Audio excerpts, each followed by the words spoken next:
This is Kevin Mao, and today we're drinking Jack's Abbey Kiwi Rising. It is a double IPL. It's 8.5% ABV, 105 IBUs, and it was canned on 9/27. This is, what, 2 weeks later? Today is the 7th of October.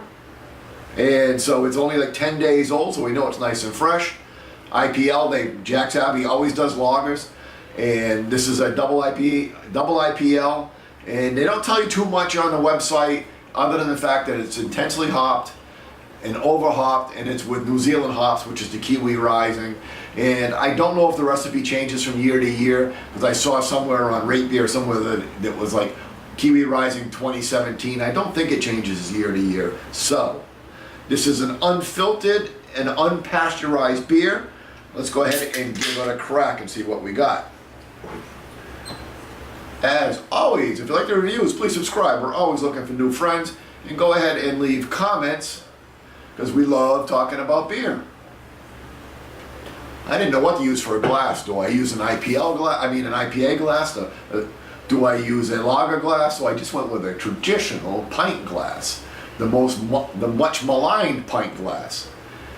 So it is unfiltered, but really there's basically no haze on it. It's pretty clear, a darker yellow, a fair amount of bubbles streaming up through it, but not crazy amount of bubbles.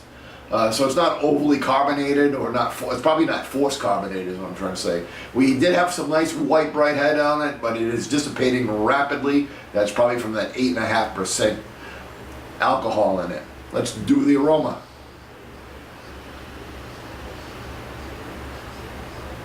So it's quite piney.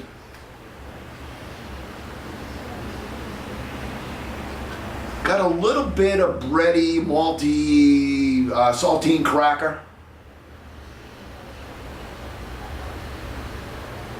Maybe a hint of citrus in there somewhere. A little bit of cut grass. Yeah, so I got pine, cut grass, a little bit of citrus, and I'm leaning more towards like a lemon, not a grapefruit or an orange. Let's go ahead and give it a taste.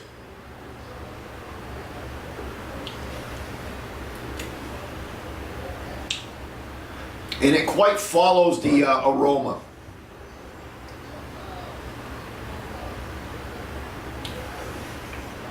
So it's kind of, I don't want to say sweet, but there's a certain amount of sweetness to the front end of it. And it's that sweetness that you would get in a lager. It's kind of malty, bready, crackery, and then just slightly sweet.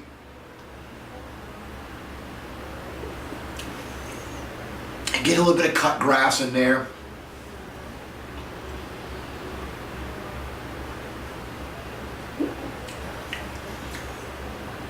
A little bit of lemon. If I was a real chef, I might say something like Myers lemons, but I have no idea how those are different than a regular lemon. Finish is quite dry on the tongue. I know it's 105 IBUs, but you really just get a nice hint of bittering at the back end of it to balance off the sweetness at the front end of it. Exactly what a hop should do. It's not killing you bitterness at the back of the throat. It's not bitterness to overpower your palate. But just a nice, like I said, a nice bittering at the back of the tongue. You know, I'm kind of plowing through it because I'm doing a review and I'm trying to pick up the tasting notes. But if you're just kind of drinking it, let it settle a bit, drink a little bit more, let it settle a little bit, you would really, the bitterness would not be objectionable at all. It'd be quite pleasant, quite refreshing.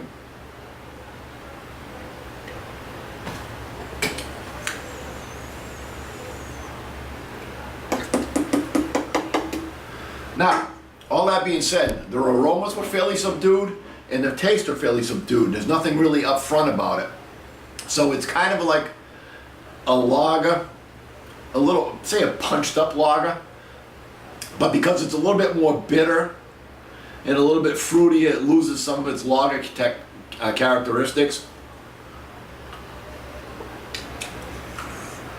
Yeah, see, that one was a little bit more piney for whatever reason. I don't know if because I put the rest of the thing in it.